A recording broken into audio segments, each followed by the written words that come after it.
So we've officially reached the saddest weekend in November. Time to clean out and winterize the boat. Not only is this way cheaper to do on your own, but it's a really good way to protect your investment in a boat. Today I'm going to walk you through the easiest way I know to clean the inside and outside of the boat, followed by winterizing the motor. Let's get into it.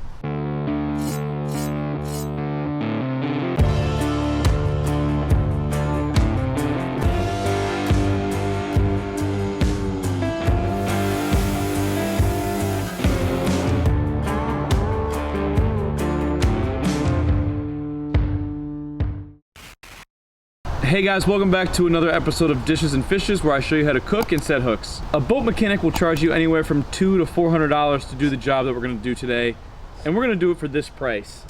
By the way, I'm not a boat mechanic, but I've done this for 2 winters now, and I've had 0 issues with my motor in the spring. We're going to break this video down into 2 parts: cleaning the boat and winterizing the motor. Let's start with cleaning the boat. So after removing all the trash, I'm just gonna go through and shop vac the carpets. You can also steam clean these carpets, but I did it pretty recently, so they're pretty clean already. Then I'm gonna go through all the compartments and spray them out with Simple Green and wipe them out with a cloth.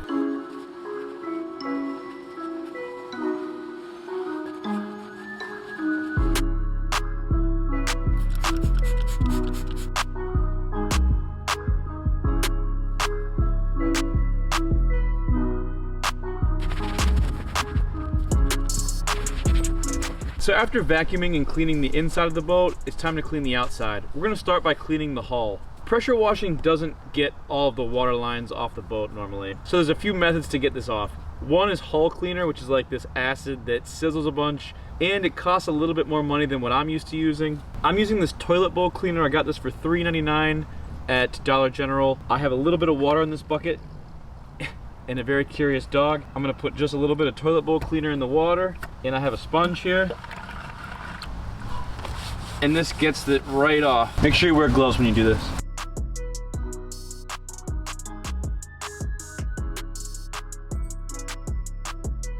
I'm also gonna use this for like that mucky section on the white part of the hull in the bottom too.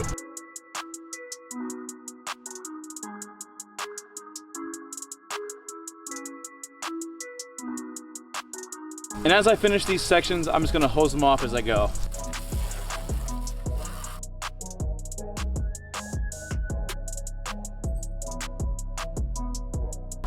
So now that I've cleaned and sprayed off the hull, I'm just gonna run a rag over it to make sure that I get all of the toilet bowl cleaner off the hull.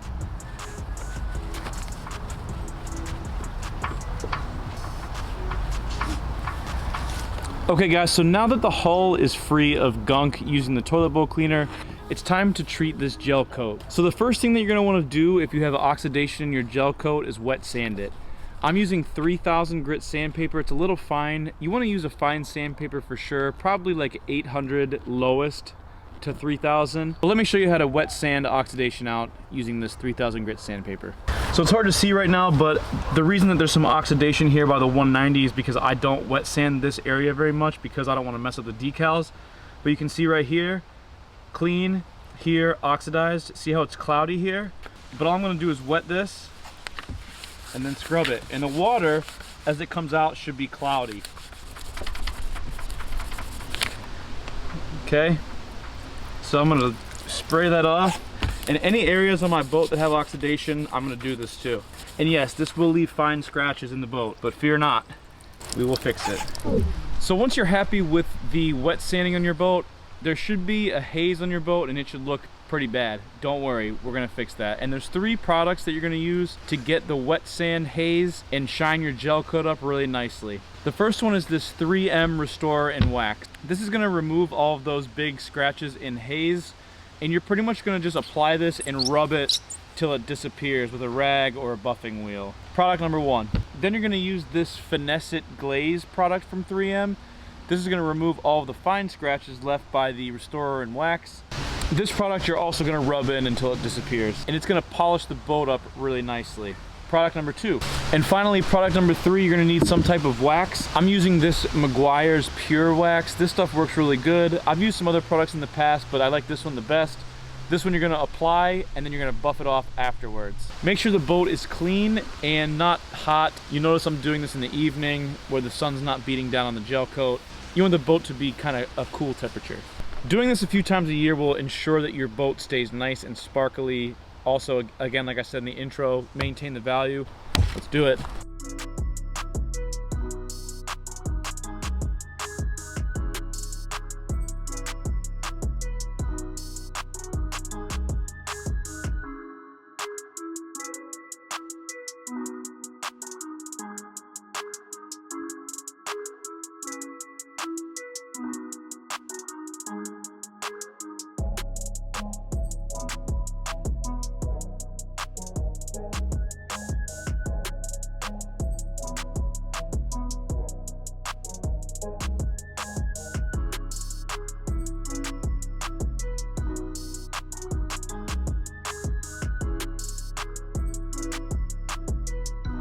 After the wax, you're gonna let it dry to a haze. And once it's hazed over like this, you're gonna take a clean rag and just wipe the wax off.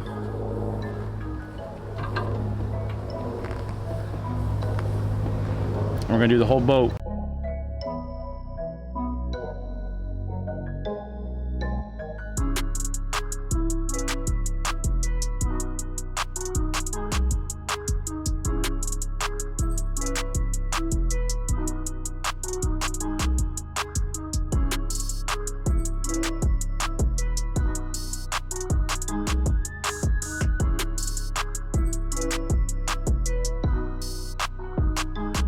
You can do the same process to this part of the gel coat if you want. I'm just gonna wax it and buff it off.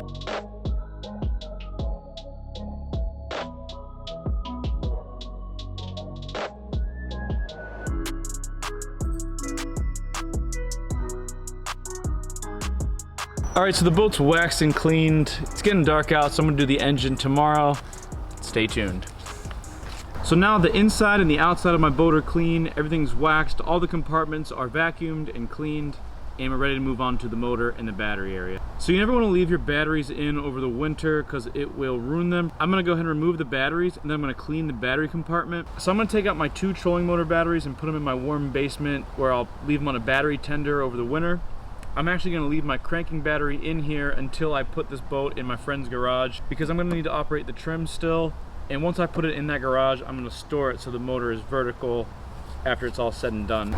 So I'm gonna take those babies to my basement, put them on the battery tender, and they'll be fine in the spring. Also, when I store my batteries in the basement, I have these little plastic trays I bought for them. So the battery acid won't react with plastic, so I keep them on these little plastic trays. So whatever fuel you have left in your boat, you're gonna need to run fuel stabilizer through it. This is gonna protect all of your parts in your fuel system, your carburetors, your jets, whatever. You wanna make sure that you add the right amount of fuel stabilizer for the fuel in your boat. So if you have a removable onboard fuel tank, like for an aluminum John boat, this should be pretty easy for you.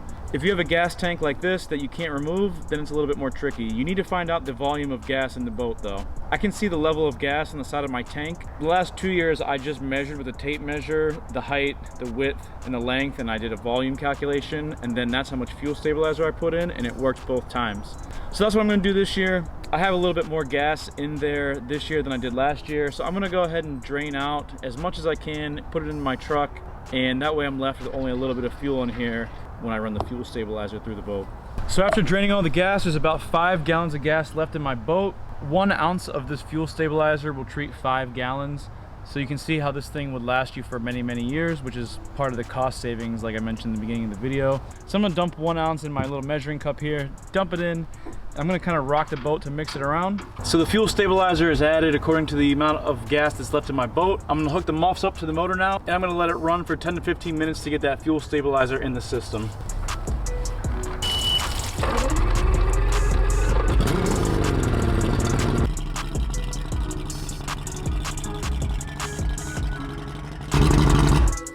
So now that we've treated the fuel system, it's time to fog the engine. So we're gonna remove the cowl, remove the spark plugs, and we're gonna spray the fogging oil directly into the cylinders. If this was a carbureted engine, you would wanna spray fogging oil right into the carburetor while you were doing that last step.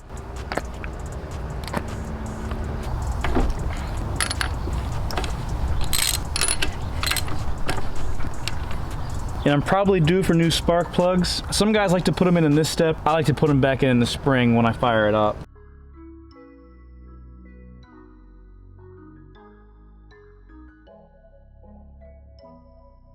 So the spark plugs are removed. Now I'm gonna spray this fogging oil right into the cylinder until it starts to come out the front.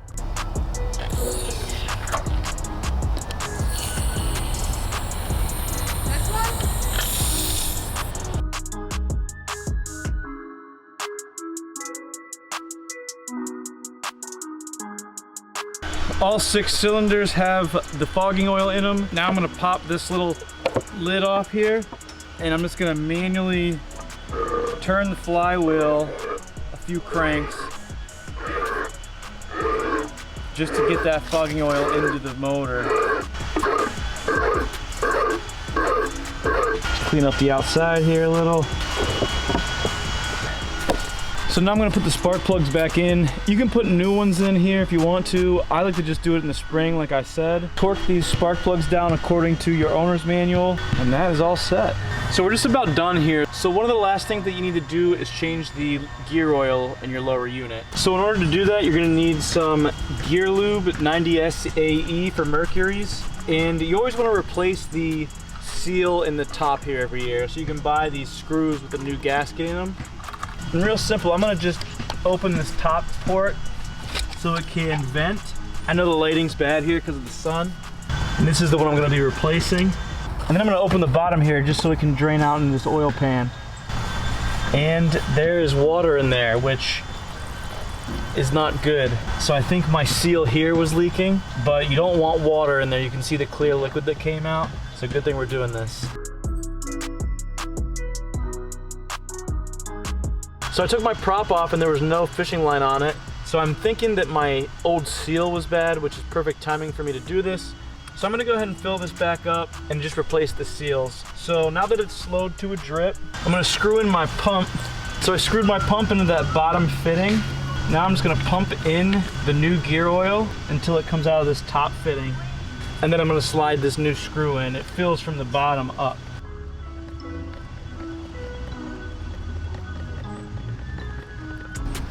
There it goes.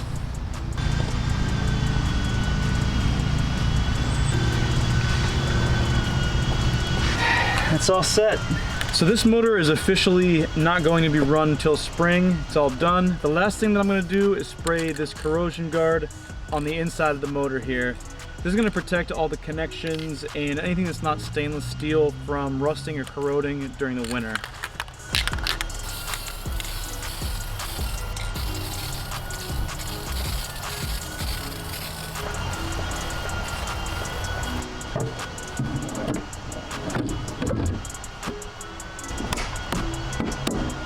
I do need to replace these decals, but the last thing that you do, and you can do this any time of the year obviously, is clean the water spots off of the cowl here.